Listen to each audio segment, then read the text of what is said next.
अमेरिकी राष्ट्रपति Donald Trump ने साफ कर दिया है कि उनके देश की टैरिफ पॉलिसी भारत पर भी लागू होगी। राष्ट्रपति ट्रंप ने आयात पर पारस्परिक शुल्क लगाने की अपनी योजना को लागू कर दिया है। इससे ग्लोबल ट्रेड वॉर और बढ़ना तय माना जा रहा है।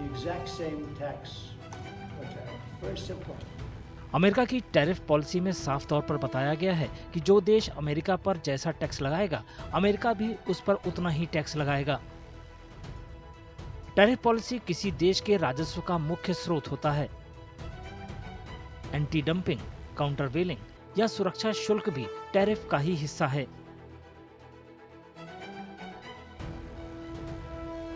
It is America's right to consider tariffs on countries that it feels are high tariff countries, as Trump himself has said. But it is also India's right to explain why certain items are on high tariff category. For example, in telecommunications, if tariffs were to be lowered drastically, Chinese telecommunication equipment and its parts would flood the Indian market, as they are doing already. So that incidence would increase by twofold or threefold, killing Indian budding market. So these things have to be explained to the US administration. 2021 से 2024 के दौरान America Bharat का सबसे बड़ा व्यापारिक भागीदार रहा। वित्तीय वर्ष 2024-25 में अप्रैल से नवंबर के बीच दोनों देशों का द्विपक्षीय व्यापार 82.52 बिलियन अमेरिकी डॉलर रहा था। दोनों देशों के बीच ट्रेड डिफरेंस 23.26 बिलियन अमेरिकी डॉलर का रहा, जो भारत के पक्ष में है।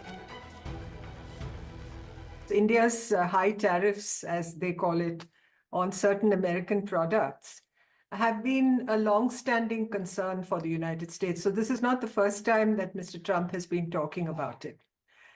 Secondly, of course, he's now said he will impose reciprocal tariffs. And this obviously would lead to increased costs for Indian exporters into the US and could make our goods potentially less competitive for the US market. And especially in sectors where we have a significant export volume to the US, such as textiles, pharmaceuticals, and IT services, you may expect impact. यहाँ ये समझना भी जरूरी है कि America को tariff क्यों लगाना पड़ा।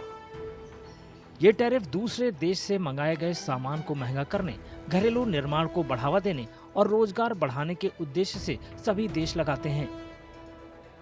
टैरिफ से कुछ नुकसान भी होते हैं।